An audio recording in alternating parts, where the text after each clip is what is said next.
fake news has acquired a certain legitimacy after being named Word of the Year by Collins, following what the dictionary called its ubiquitous presence over the last 12 months.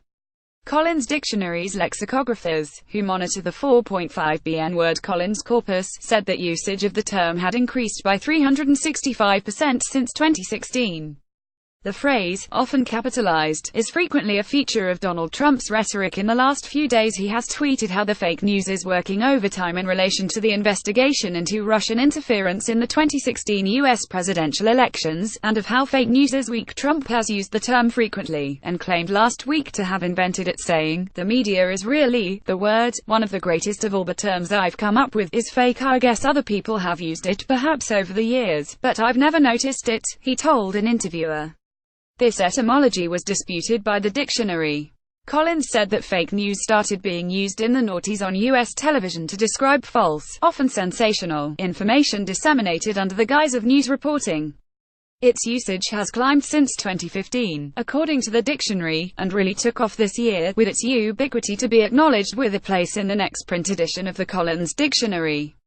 The fake news is working overtime. As Paul Manafort's lawyer said, there was no collusion and events mentioned took place long before he, Donald J. Trump at Real Donald Trump October 31, 2017. A number of other words related to politics and current affairs were also in its list of the words of the year.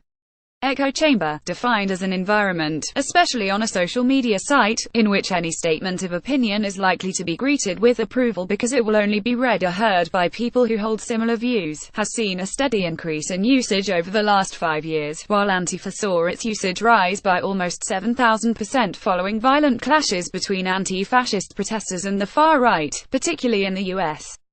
Corbyn mania, up by 310%, was also on the list. Collins said the term for fervent enthusiasm for Jeremy Corbyn first emerged in 2015 and after a dip last year made a striking comeback in 2017 as the Labour leader impressed on the campaign trail.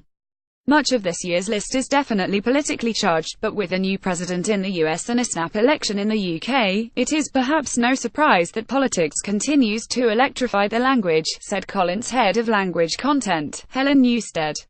Fake news, either as a statement of fact or as an accusation, has been inescapable this year, contributing to the undermining of society's trust in news reporting. Given the term's ubiquity and its regular usage by President Trump, it is clear that Collins' Word of the Year is very real news.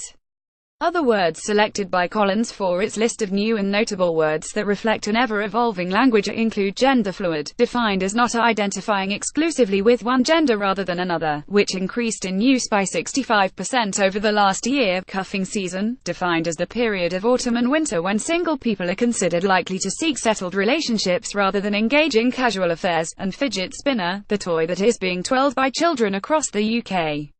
Gig economy, defined as an economy in which there are few permanent employees and most jobs are assigned to temporary or freelance workers, also makes the list, as does Insta, relating to social media app Instagram. The remaining new words and meanings will be added to collinsdictionary.com, and considered for inclusion in future print editions of the dictionary. Guardian News and Media.